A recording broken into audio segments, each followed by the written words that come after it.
Hola, nos da mucho gusto saludarlos. Les damos la bienvenida a este video que va a ser un resumen sintético de lo que vamos a dar en el diplomado de diagnósticos y psicopatologías frecuentes en la terapia a lo largo de los 9 meses.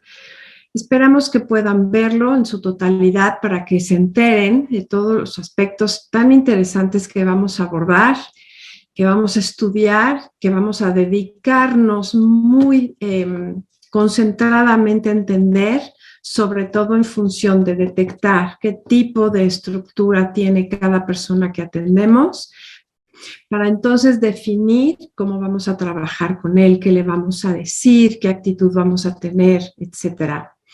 Estamos acá con ustedes, me presento, soy Ana María Wiener, tengo a Denise Bloch a mi izquierda, su derecha, a Graciela Redondo, a mi derecha, su izquierda, a Monse y a Antón.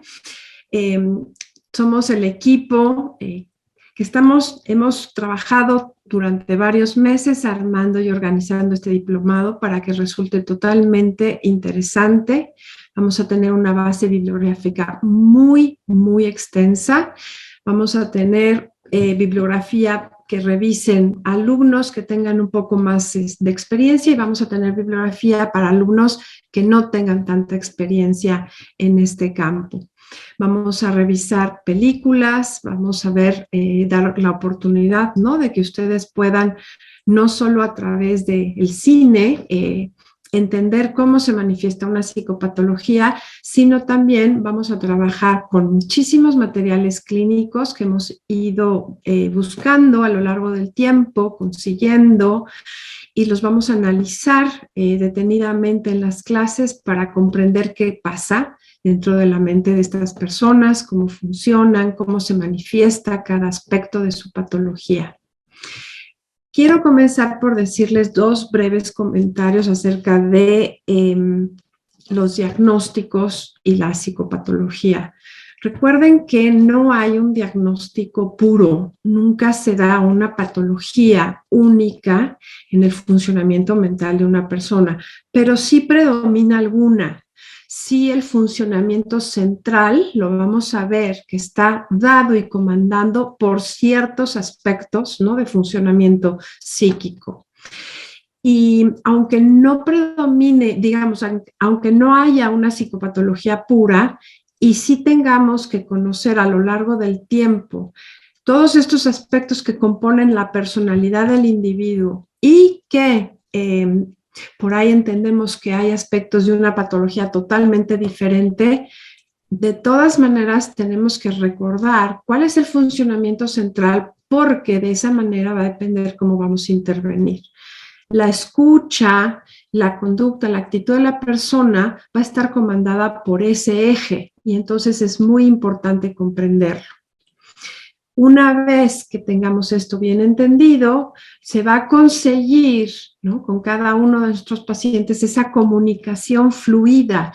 Los pacientes se van a sentir entendidos, los pacientes se van a sentir en sintonía con nosotros, comprendiendo que estamos llegando a aquellos puntos centrales de su personalidad, que estamos abordando lo más importante, y eso proporciona comprensión y una sensación de ser comprendido también, y por lo tanto empieza a modificarse, a haber cambios, ¿no?, en la personalidad del individuo, a darse cuenta, a hacer insights, ¿no?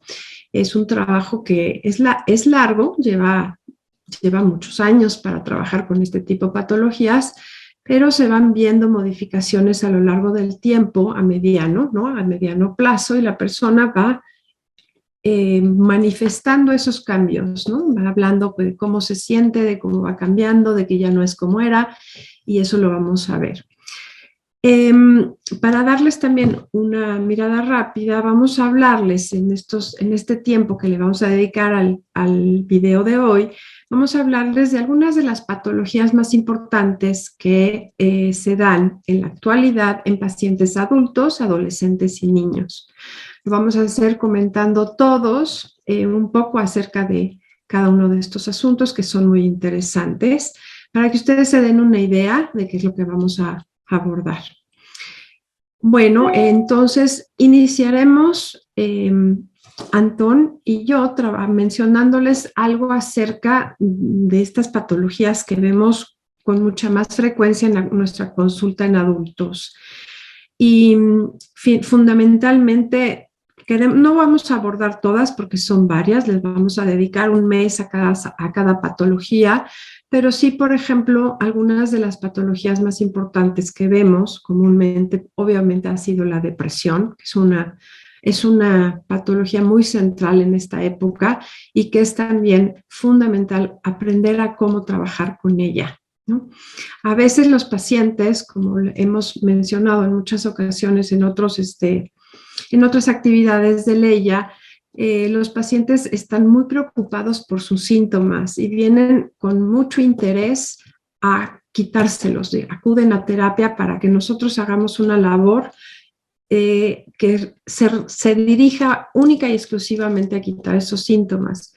Y nuestro trabajo no es así, nuestro trabajo va y apunta a comprender la causa, el origen de su depresión. Es muy importante, por ejemplo, hablar con cada paciente desde cuándo lleva deprimido.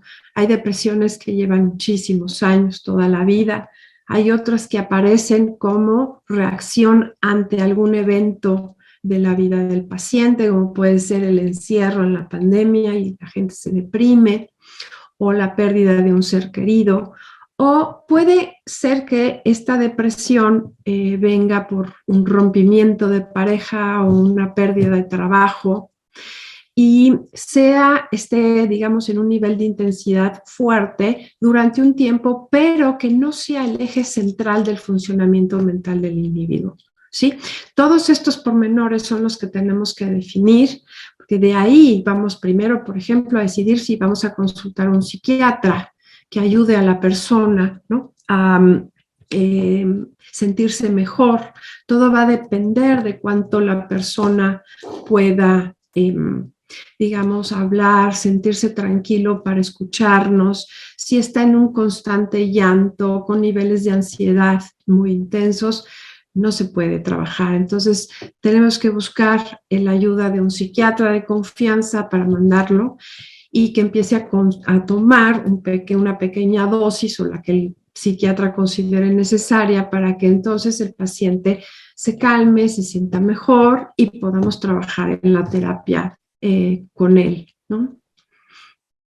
Sí, ahí, Ana, igual podríamos pensar que vamos a trabajar y que es muy útil contar con herramientas para, a la hora de escuchar a un paciente, identificar, por ejemplo, si es depresivo y qué tan grave es esa depresión, si es una depresión más en el orden de lo no neurótico, que justamente tendría que ser probablemente algo acompañado con un equipo interdisciplinario, quizás con seguimiento psiquiátrico, con un tratamiento psicofarmacológico, y que tendría que ser un tratamiento con mucha frecuencia, ¿no? A un paciente que se tendría que ver muchas veces a la semana y que nosotros vamos a tener que estar listos para recibir una transferencia muy intensa, ¿no? La transferencia, el lugar donde nos colocará un paciente depresivo grave será en el lugar de objetos que pueden estar muy dañados o que puede sentir que lo persiguen o le quieren hacer daño, y nos va a pasar emociones muy intensas, ¿no? Hay esta idea de las formas de la transferencia de una intensidad que vamos a sentir al trabajar con nuestros pacientes más graves, que va a ser muy intensa, muy precoz, o a diferencia de pacientes depresivos más en el espectro neurótico, donde quizás no haya necesidad de medicación, de acompañamiento psiquiátrico, y que veremos que tal vez, o eso es el rasgo central, el elemento depresivo, como decías, o que quizás no lo es o se combina con otros elementos, ¿no? Yo pensaba hace un momento en una paciente que tiene características depresivas, pero también un núcleo histérico bastante claro, y a veces es fácil como un poco irse con la finta digamos, de la historia, ¿no? A veces los pacientes depresivos pues han vivido episodios trágicos, traumáticos, pero que eso a veces se usa un poco como estrategia para otras maneras de ser que tienen que ver con otros rasgos psicopatológicos como histéricos, ¿no? Que tanto alguien que ha sufrido eventos dolorosos, cómo los usa a lo mejor en su interacción con otros, a lo mejor de manera histérica, como para apantallar, como para seducir, o que tanto se vinculan las patologías depresivas también con elementos narcisistas, ¿no? Que hay mucho dolor, pero una sensación de yo sufro tantísimo, pero no soy tan grande, que mi dolor es más importante que nada, ¿no? Es muy interesante ver cómo convergen distintos rasgos psicopatológicos al mismo tiempo que tratamos, como dices, de identificar un núcleo central de funcionamiento mental.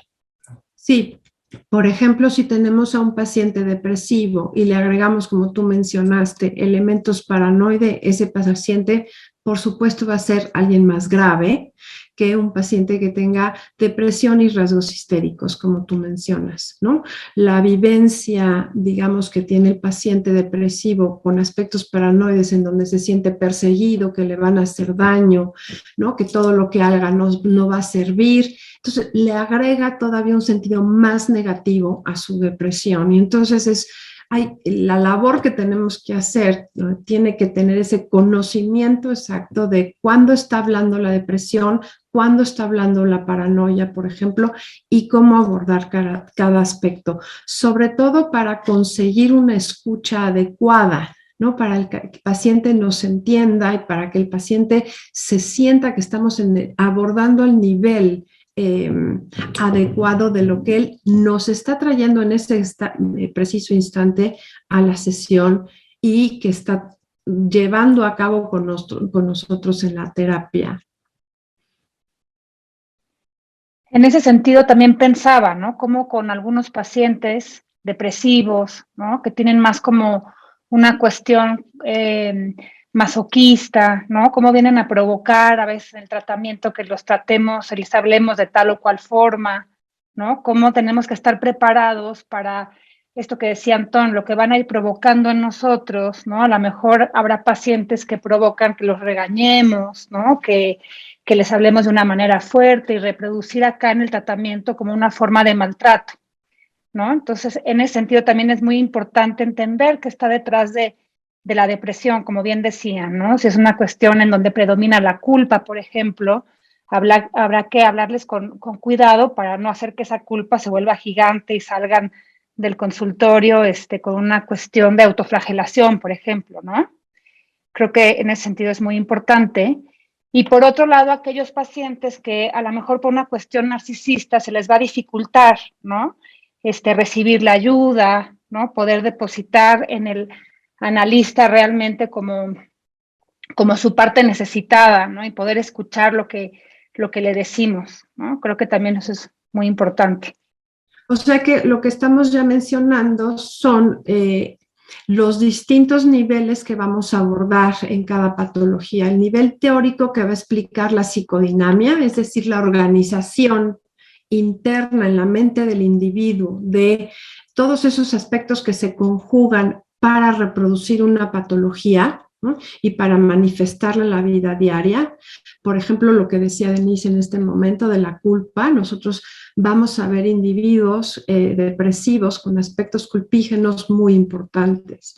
Y si nosotros detectamos que en la sesión nos está escuchando como si nosotros lo ocupáramos a él de su situación, entonces ya nos metió dentro de el interjuego de su estructura y no queremos eso.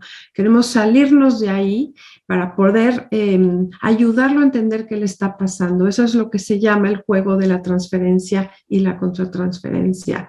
Comprender, por ejemplo, qué predomina en este paciente depresivo, un aspecto más narcisista, un aspecto también puede ser una fobia, ¿no? Y entonces los pacientes deprimidos se tienden a encerrar y a no querer salir y estar en sus casas, y lo pueden conjugar con esta sensación de, es que si salgo me va a pasar algo malo, ¿no? Y entonces se fortalece, como les digo, un aspecto que muchas veces podemos pensar, ¿no? Que se trata de la misma situación, y no, ya son elementos fóbicos que le agregan, ¿no? Le dan un agregado distinto a la configuración psíquica del funcionamiento mental. Entonces, en el primer nivel, lo psicodinámico, en la teoría. En el segundo nivel, la técnica. Eso es lo que vamos a abordar a lo largo también del diplomado en cada una de las patologías que analicemos. La técnica, cómo trabajar, cómo hablarles, qué decirles. Detectar también cómo habla un depresivo, que habla totalmente diferente. Ahorita cuando Antón decía de su paciente depresiva, a mí me hizo recordar que cuando entra un paciente depresivo a mi consultorio, parece que entra con una nube gris, ¿no?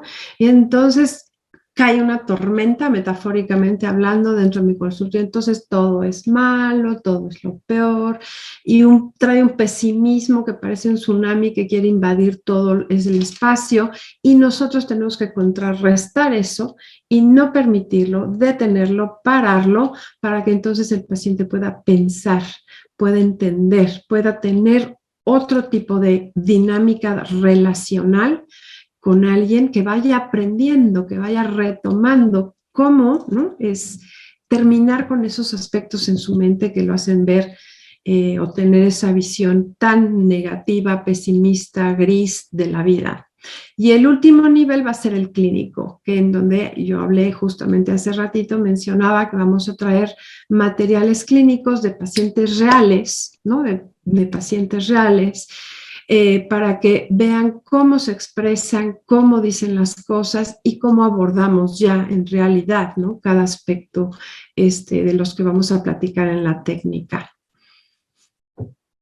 Y yo creo, Ana, que esa parte de la clínica, bueno, todo obviamente, pero esa parte de la clínica es muy rica, porque nos va a ayudar a sensibilizarnos de a poquito. Es difícil a veces hacer un diagnóstico y a veces nos confundimos y muchas veces terminamos como diciendo que muchos pacientes son fronterizos porque no tenemos como esa sensibilidad, ¿no? De discernir.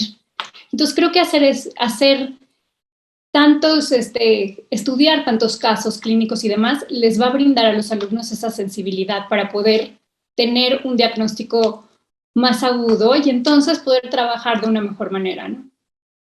Claro, al principio, cuando no estamos muy entrenados, tendemos a colgarnos de la teoría, ¿no? Y entonces, sentir que gracias a ella nos da seguridad, y entonces podemos decir, pero muchas cosas no están escritas teóricamente de una manera tan explícita o clara. Hay que tener experiencia, hay que hacer mucho contacto con muchos materiales. Entonces esa sensibilización que dice Graciela da unida a la posibilidad de estar escuchando y escuchando y escuchando y escuchando a distintos pacientes con la misma patología, para que vean cómo se expresan de distinta forma en cada persona, ¿no? En cada individuo, y que eso me parece muy valioso, ¿no? No sé si quieran comentar algo sobre la depresión en adolescentes o en niños.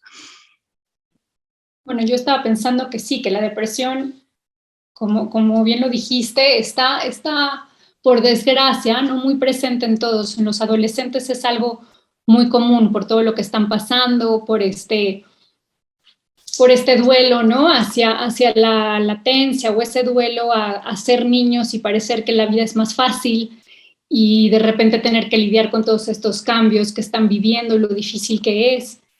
Y entonces vienen muchos adolescentes deprimidos, y vienen muchos adolescentes ahora, por desgracia, con prácticas, por ejemplo, como de cutting, ¿no? Y así. Y entonces eso es muy difícil, porque también tenemos que recordar que los adolescentes tienen un problema con la autoridad y con los adultos, y entonces van a llegar a terapia y somos adultos. Entonces, de entrada de ahí, la cosa se complica, ¿no?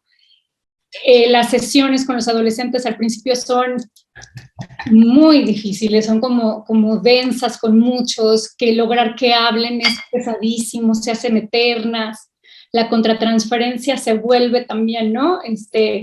Impactada por todo esto. Entonces también en la adolescencia la depresión está muy presente, y también entonces el diplomado nos va a hacer poder diferenciar las sutilezas también dentro de la adolescencia de esos como diferentes niveles de depresión o diferentes estilos, ¿no?, depresivos. Y yo creo que en la adolescencia tenemos un factor extra, ¿no? Por decir la que serían los padres, porque los padres entonces presionan, ¿no? Vienen muy preocupados, ¿no? Por los hijos, incluso cuando han habido intentos, ¿no? O de suicidio, ¿no? Entonces vienen muy preocupados y por supuesto que entonces quieren que nosotros con una varita mágica desaparezcamos toda esa situación, y no se dan cuenta que en realidad a veces las situaciones de depresión se gestan desde mucho tiempo antes de que se manifiesten, ¿no? Puede una persona sensible, una madre que hace buen contacto con el hijo, puede detectar esos signos que el hijo va manifestando, pero en otros casos los padres están ocupados, trabajan, tienen muchos hijos, hacen muchas cosas, entonces no perciben esos pequeños signos que a veces dan los hijos, y entonces quieren que cuando ya la situación es muy, digamos, se manifiesta de una manera muy directa en una conducta de riesgo muy importante, como el cutting, como decías, como un intento suicida, como una adicción, ¿no? O como un trastorno de la alimentación fuerte, severo, como la anorexia o la bulimorexia. Entonces vienen muy asustados. Entonces, ¿cómo hay que trabajar, ¿no? Con esa presión, cómo hay que hablar con los padres, cómo hay que manejarlo, para que entonces no estemos invadidos, no los metamos dentro de la consulta, sino podamos trabajar libremente sin sentir que tenemos que dar respuesta o sacar al chico del peligro inmediatamente. En ese sentido, perdón, vas, gracias. Para terminar, perdón, y recordar que sí, que la lealtad se la debemos a nuestro paciente, y que los papás no solo van a venir ansiosos y cargados, sino que también vienen perseguidos, a veces culpables, a veces sintiéndose excluidos, y bueno, todo eso, ¿no?, lo vamos a revisar acá en toda la parte técnica de cómo abordar estas situaciones. Ya, Denise, perdón. Y además, nada más decir que vamos a tener expertos viniendo a hablar sobre adolescentes y sobre niños, ¿no? Uh-huh.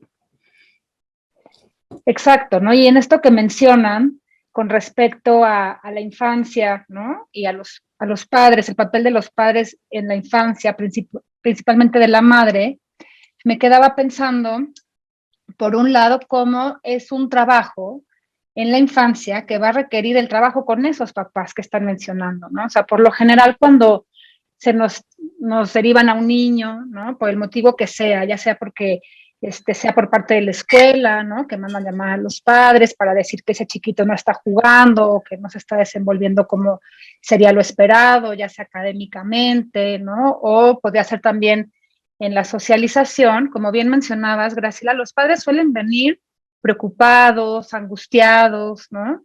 Y entonces va a requerir, digamos, de un manejo técnico, ¿no? A los papás. Va a requerir, en primer lugar, encontrar a un psicoterapeuta sensible, que no los juzgue, que no les haga sentir que han hecho algo mal, sino más bien intentar comprender cuál es el funcionamiento que hay en casa, ¿no? Para poderlos ayudar.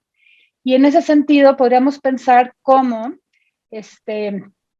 digamos, a veces pensamos la infancia como una etapa en la que asociamos con libertad, con autenticidad, etcétera, pero hay varios autores que nos han ido enseñando que la infancia es una etapa en donde los niños atraviesan por emociones muy intensas constantemente, ¿no? Es una etapa en la que la frustración es constante. Los niños por lo general tienen una dependencia a sus padres muy, muy importante.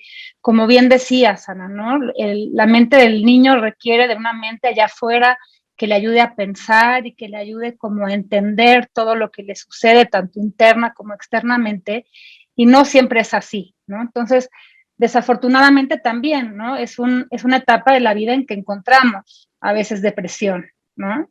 Y se va a manifestar de formas distintas a como se manifestaría en un adulto. Por ejemplo, un bebé se puede deprimir, ¿no? Claro. Hay bebés que se han hospitalizado y que fueron separados de sus madres y entonces tenían como ciertos síntomas como dejar de comer, ¿no? Dejar de contactar, de tener un contacto cercano con el cuidador que estuviera a su cargo, ¿no? En niños, quizás en otra etapa de la vida, podemos encontrar otros síntomas importantes, ¿no? Como, por ejemplo, dificultades para socializar, dificultades en el aprendizaje, ¿no? Retrasos en el desarrollo, en fin, o sea, los síntomas que podemos encontrar son muchos, pero como bien lo han ido diciendo, también es importante entender qué es lo que hay detrás de esos síntomas, cuál es el funcionamiento que hay, no solamente por parte de la familia, que como ya dijimos, en el trabajo con niños y con adolescentes, los padres siempre van a ser parte, sino entender el funcionamiento mental de ese niño, ¿no? ¿Cuál es el conflicto que predomina, ¿no? ¿Qué está sucediendo, digamos, en su mente? Entonces Sí, es algo importante. Hay algunos, me hiciste recordar, Denise, para comentar que algunos trastornos del sueño en lactantes, ¿no? Son síntomas de depresión. A veces estos niños que dejan en guarderías y pasan mucho tiempo acostados en una cuna sin contacto, ¿no? Humano, y tienen trastornos del sueño, no solo trastornos de la alimentación. Uno de los síntomas, perdón, de la depresión en adultos, en adolescentes y en niños es justamente la falta de apetito, el insomnio, ¿no? Entonces, sí, digamos, es entendible, muchas veces las personas no relacionan la falta de sueño en un lactante con una depresión, porque como que es muy difícil, ¿no? Tolerar que haya un bebé tan pequeñito deprimido, pero sí hay que aprender por eso, conocer todos los síntomas, todas sus manifestaciones en todas las edades para que sepamos bien a bien qué le pasa a la persona. Aunque sabemos que somos individuos biopsicosociales, ¿no? Pero no siempre los trastornos del sueño van a tener una base biológica, sino puede ser una base emocional muy importante. Sí, y en ese sentido también la importancia de poder conocer a profundidad el desarrollo de los niños, porque digamos que hay manifestaciones que son completamente esperables y saludables en alguna etapa, y moviéndonos unos años más adelante ya no lo son, ya se convierten como el signo de algo más, ¿no? Por ejemplo, los berrinches, ¿no? Claro. Es como muy esperable que un niño a los 2 años, 2 y 3 años, haga berrinches y tal, pero a lo mejor ese mismo berrinche en un niño entre los 4 y los 6 años sería el indicador de otra cosa, ¿no? Que sería como muy importante estar al pendiente, al igual que el control de esfínteres, por ejemplo, ¿no? Y entonces es muy importante también pensar cómo el desarrollo no es una línea que va solo hacia adelante. Los niños progresan y regresan, ¿no? Por ejemplo, sería muy esperable que un niño que sufre en casa un cambio importante, que puede ser desde la llegada de un hermanito, ¿no? Problemas entre los padres, una mudanza, ¿no? O cualquier, por ejemplo, recientemente escuché, ¿no? De un caso en donde un niño se deprimió mucho a raíz de un accidente que hubo en su casa, ¿no? Parece que hubo un incendio cercano a su casa, en fin, ¿no? Tendremos que pensar justamente cómo esto podría provocar una regresión en el desarrollo, ¿no? Entonces, a lo mejor encontramos, por ejemplo, que es un niño que empieza a tener dificultades para dormir o que pierde el control de esfínteres por un tiempo, ¿no? Y en este sentido también hay momentos en que podemos pensar estas regresiones como algo adaptativo, como algo temporal, como que la mente del niño necesitó echarse para atrás un poquito, regresar a una etapa en la que estaba más seguro, pero para después progresar. Pero hay momentos en donde una regresión más prolongada podría ser un rasgo de patología, ¿no? Y entonces habría que estar como muy al pendiente. Claro, es muy importante esto que estamos mencionando porque recuerdo yo, por ejemplo, un niño que la mamá lo trajo alguna vez y que ella decía que ella lo vivía deprimido porque el niño estaba muy callado, no quería comer y decía, y mi hijo no fue así. Mi hijo es alguien que siempre era muy activo, muy participativo, y ahora está totalmente apático, no participa.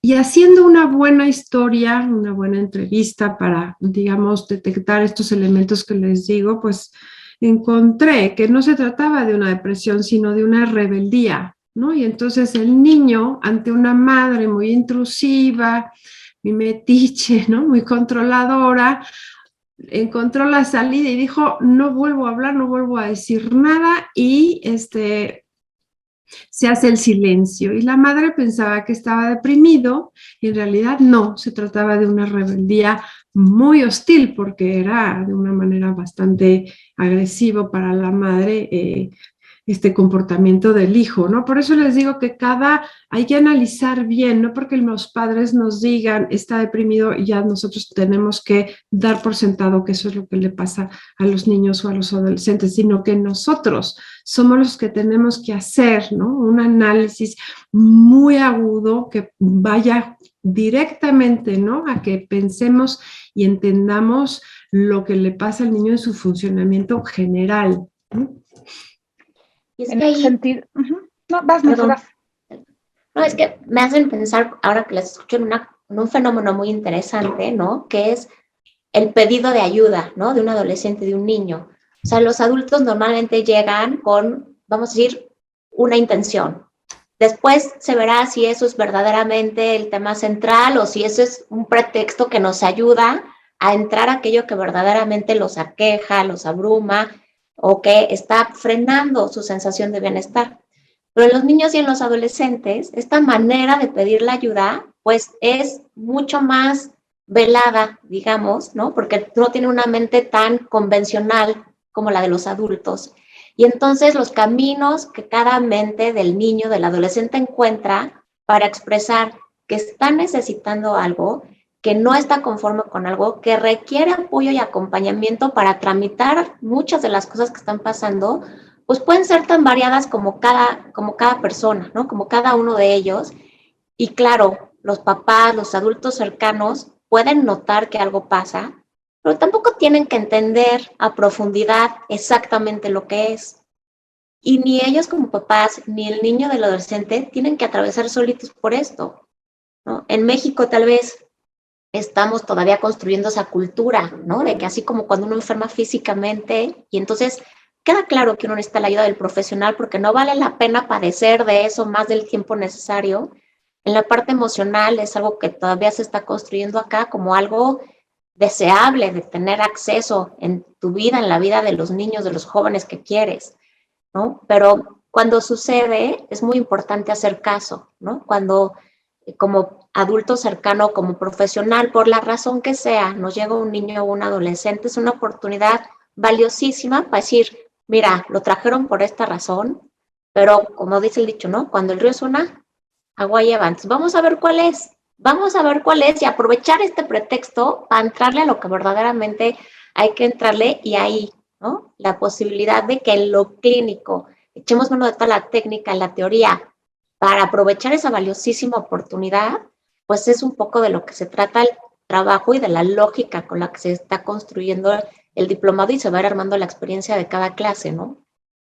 Además, no sé, creo que ahorita acabas de decir algo que es sumamente importante porque no quiere decir que no se presenten días en que el adolescente o el niño o incluso el adulto estén deprimidos, y eso no quiere decir que tengan una depresión, ¿no?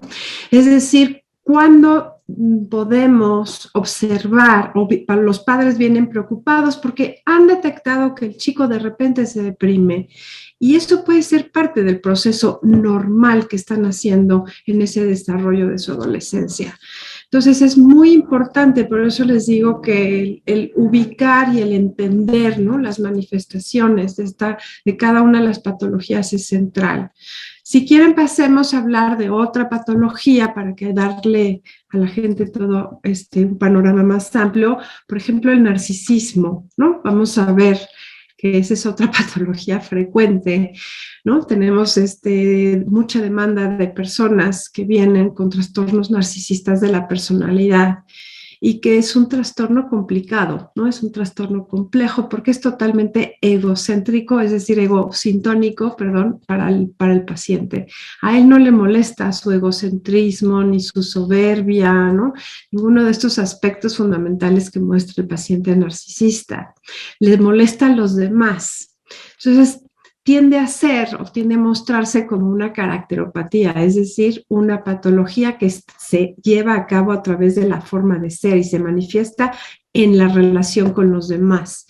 Entonces, los demás son los que sienten, ¿no? Viven el impacto fuerte que produce un individuo narcisista, que es bastante desagradable y hostil y, ¿no? y muy difícil. Entonces, también conocer de dónde viene, ¿no? ¿Por qué se genera esta situación? Y cómo se manifiesta en todos sus sentidos en estos tres niveles, adolescentes, niños y adultos, es muy importante, ¿no? Puede haber, por ejemplo, una depresión narcisista, justamente es muy diferente de una depresión por un duelo, por una pérdida de un ser querido, ¿no? En donde esa persona le lleva tiempo recuperarse de la muerte de alguien a quien quería muchísimo, a diferencia de alguien que viene porque se ofendió muy intensamente porque quebró la empresa de su papá, digamos, ¿no? Y se ofendió en el ego, es decir, cómo es que yo no pude, ¿no?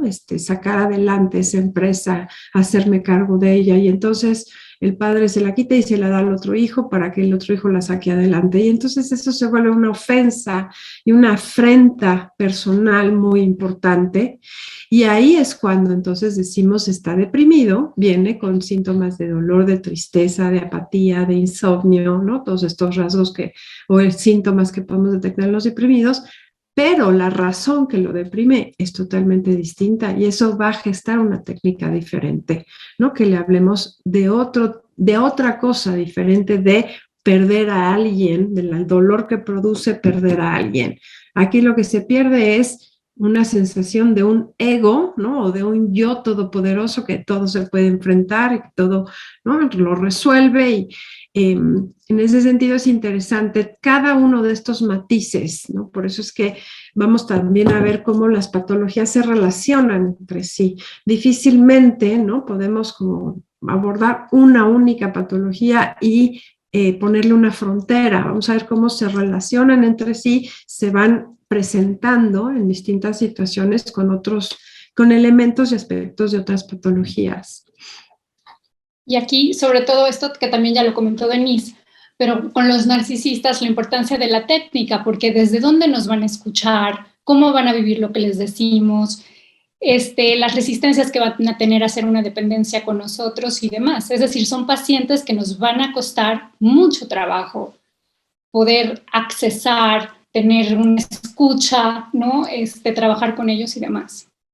Sí, yo siempre les he dicho, ¿se acuerdan que yo he prometido que ni un narcisista más iba yo a aceptar en la consulta porque son muy difíciles, pero no, predominan mucho. O sea, hay una, digamos, una cultura actualmente en la sociedad del ver por uno, del pensar en uno, del hacer en uno, y está como justificado, ¿no? Porque hacemos tanto y trabajamos y no pensamos en nosotros y eso se confunde, ¿no?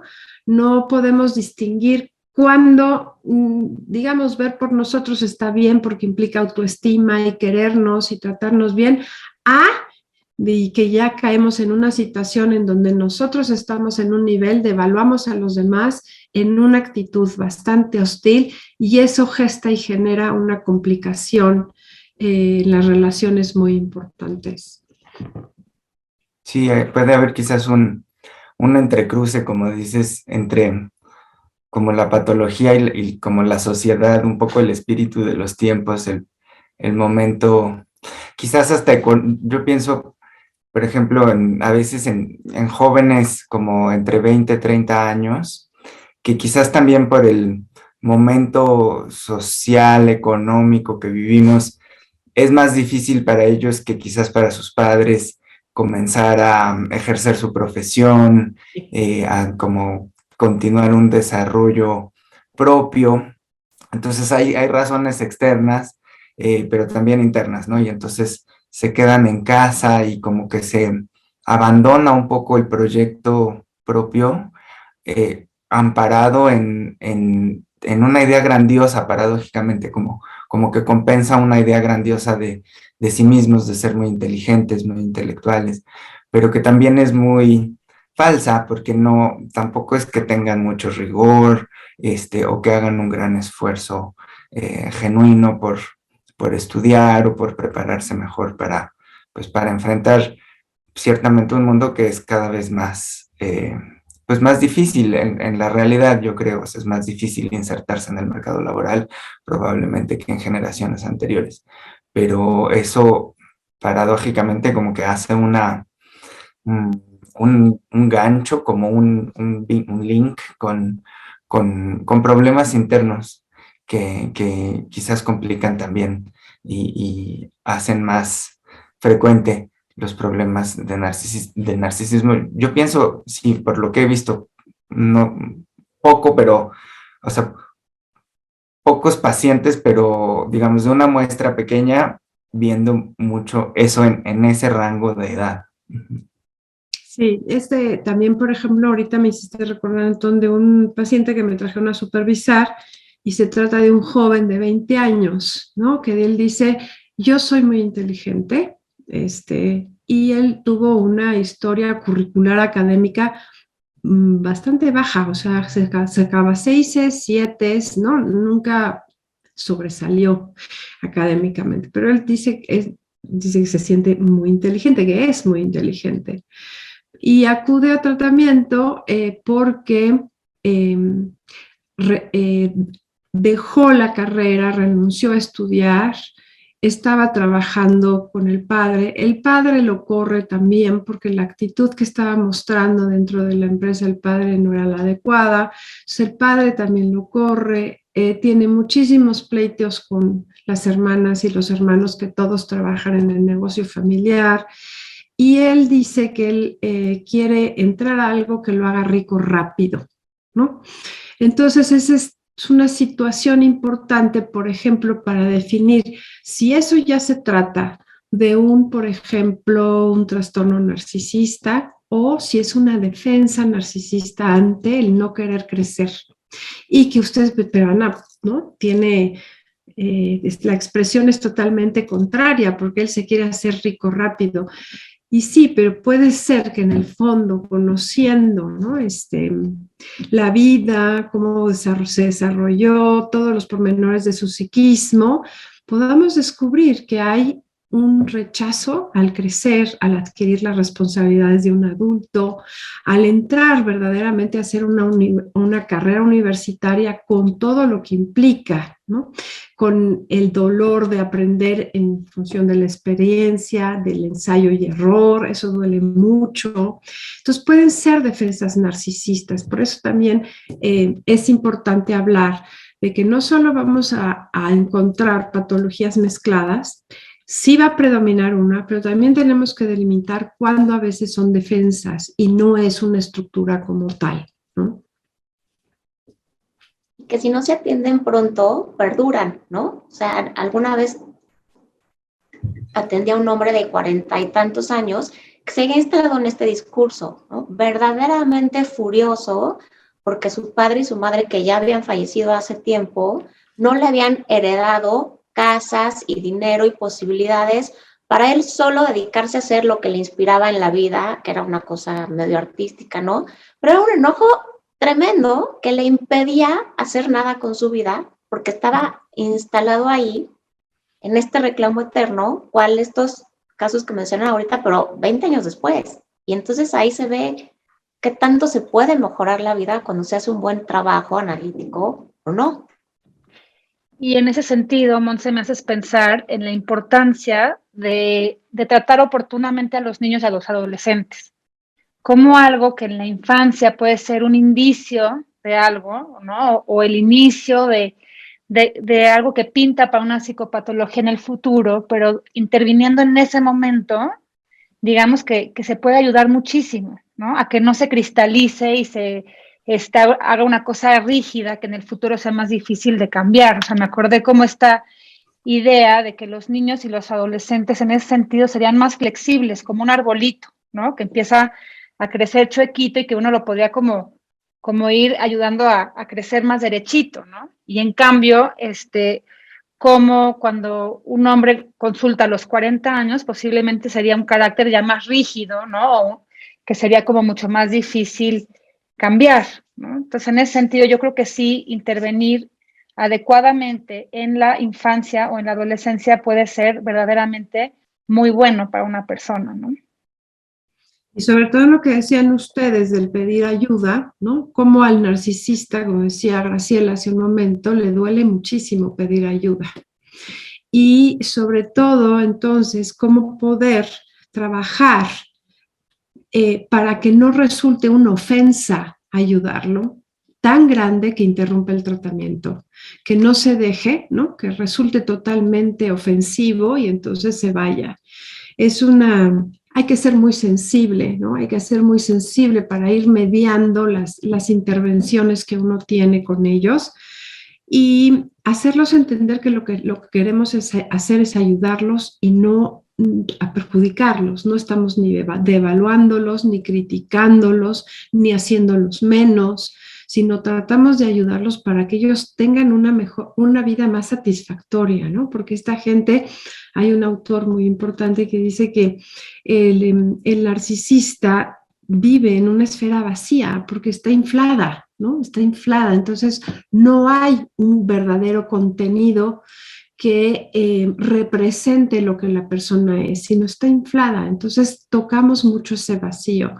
Y, por ejemplo, sabemos mucho que algunos pacientes narcisistas para mejorar van a pasar por una depresión, porque cuando se acepten, ¿no? A sí mismos, que no son ni grandiosos, que no son ese personaje omnipotente que se habían dibujado, entonces se deprimen. Y ahí viene y entonces aparece algo que no existía previamente, una depresión, y ahora hay que saber cómo trabajar con una depresión. Y el otro asunto que me hicieron recordar ahorita Denise y Monse es, también tenemos que distinguir dos tipos de situaciones en la clínica. Una es los síntomas y todos estos aspectos que se van expresando en la conducta, en la forma de ser del individuo, y otros son los procesos psicodinámicos, ¿no? Aquellos procesos de los que somos especialistas, sabemos cómo se dan, por qué se dan, y que nosotros tendemos a llamarlos y ubicarlos con nombres técnicos, pero que justamente quizás sean diferentes de las formas de manifestación externa, y lo psicodinámico implique otro aspecto totalmente diferente, y cómo aprender a relacionarlos entre sí, y cómo vamos a ver que trabajando con lo psicodinámico a profundidad, la expresión, ¿no?, en la realidad y en lo externo se va a modificar, ¿no? Eso es como mágico.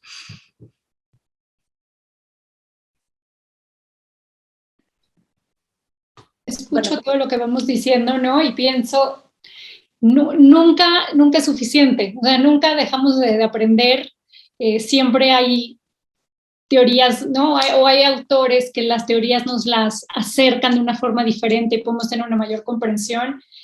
¿Y cómo va a ser lo rico de este diplomado? Estamos hablando solo de 2 patologías, ¿no? Hay muchas más y todo lo que falta, ¿no? Por estudiar y aprender y demás. Y además de que veremos autores de distintas escuelas, ¿no?, que comprenden cada una de estas patologías de distintos lugares. Y eso nos va a dar una complejidad, ¿no?, mayor complejidad para poder abordar cada patología de una manera plural, desde distintos vértices, ¿no?, abordarlo desde distintos vértices para conseguir un cambio verdadero, ¿no?, profundo, sólido y que perdure a lo largo del tiempo, porque eso es lo que más quieren las personas que vengan con nosotros, que no tengan que regresar a tratamientos, ¿no?, que ya realmente el resultado sea un cambio de estructura como tal, que implique llevarlo a hacer de otra manera totalmente diferente. ¿no? Digamos, a mí mis pacientes, muchos me han dicho que sus parientes les refieren, es que eres otra, ¿no? Desde que estás en tratamiento eres otra, ¿no? Y realmente eso sí es lo que sucede. Bueno. Exacto, y en ese sentido, como decía Montse, ¿no? Por eso la importancia de un diagnóstico oportuno, ¿no? Que realmente se pueda diseñar un buen tratamiento para cada persona, porque hay ciertas estructuras, ¿no? Que tratando a ese paciente a 2 veces a la semana, por ahí no vamos a provocar ningún cambio, ¿no? Entonces yo creo que en ese sentido también tenemos que pensar de la responsabilidad ética que tenemos, ¿no? Cuando llega una persona a tocar nuestra puerta, la oportunidad que eso representa para que podamos realmente ayudarle y hacer un trabajo serio, ¿no? Que verdaderamente tenga repercusiones positivas en su desarrollo y en su vida. Hay otra patología que es muy frecuente y que es, aquí me quiero detener un poquito en el sentido de que es preocupante, que veo mucha dificultad en mis colegas profesionistas en detectarla, y son los trastornos fronterizos, ¿no? Y como decía Graciela, muchas veces le decimos fronterizo a alguien que no es un fronterizo, ¿no? Y se puede confundir con infantilismo, y se puede confundir con histeria, y se puede confundir con diversas patologías. Y es tan importante poder definir bien y delimitar bien qué es un trastorno fronterizo de la personalidad en sus distintos niveles, porque sabemos que hay el grave, el mediano y el no grave. Pero es muy frecuente que se vea que los colegas, digamos, a manera como de meterlo en un mismo saco todo, ¿no? Digan, este es un trastorno fronterizo, y realmente no, ¿no? Por ejemplo, cuando a mí vienen con un material clínico, me dicen, es que traje este paciente fronterizo, y yo no veo ansiedad por ningún lado, ¿no? Y digo, ¿y por qué pensaste que es fronterizo? ¿Qué te llevó a entenderlo de esa manera? Entonces, podemos delimitar mejor y entender mejor, ¿no? Hacer diagnósticos diferenciales, que se les llama, para entonces no confundir a la personalidad que tenemos enfrente y tratarla con un método que no le va a funcionar, ¿no? Con una técnica que no le va a funcionar. Los trastornos fronterizos son muy lábiles, son estas personas que ustedes las van a notar con cambios momentáneos muy rápidos de estados de ánimo, ¿no? Van a sentir que son muy frágiles, que por cualquier cosa, ¿no? Se vienen para abajo, y de repente van a estar muy bien, y de repente, ¿no? Ya en otro momento ya cambiaron. Y sin embargo, necesitamos hacer un análisis más profundo de la estructura para delimitar y detectar otros aspectos que también tienen que estar presentes, para entonces poder decir que se trata de un trastorno fronterizo de la personalidad.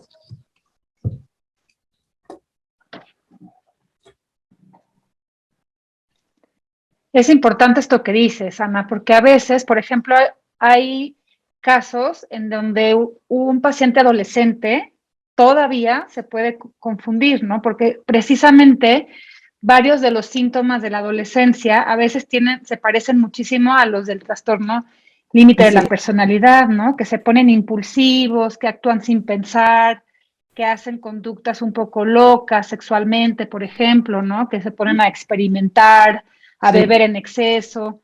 Entonces también, ¿no? O sea, ¿cómo está esa línea tan delgadita a veces entre algo que todavía podríamos decir, no, esto todavía es, digamos, la crisis de la adolescencia, una manifestación de los duelos, ¿no? En un adolescente que a lo mejor está un poco maníaco, ¿no? Frente a todo esto que le sucede, y adolescentes que ya, ¿no? Podemos empezar a hablar que se empieza a hacer una estructura, ¿no?